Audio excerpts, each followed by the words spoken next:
कहा पट्टीदार। हाँ भैया। तो आप भैया कहा गई है यार, 7 नंबर हमारा फरमुआ भरे के रहा यार लागा है। भैया हमारे गया भैया हाई स्कूल के पेपर दिए। हाँ ये काम ना करते हैं। हाँ दादी की नाती आवा है दिल्ली से पढ़ के। दिल्ली से। हाँ बहुत बढ़िया फॉर्म भरा तो वही लेते भरवा लेते जाके। अच्छा भाई हम जाते। हाँ दादी हाँ तो हाँ नतीवा आवा है दिल्ली से।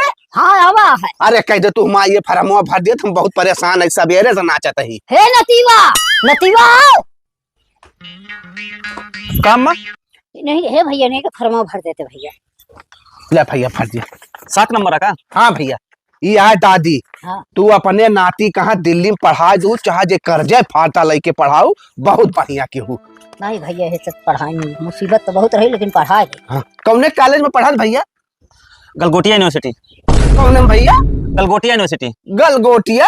हाँ वही में जो चाइनीज कुकुरुआ लाइक दिखावत रहे हैं। तू राजी हमारे फार्म भरे का बतावा, अपने देश के मारे नाव बर्बाद कर दिया, डुबो दिया ना।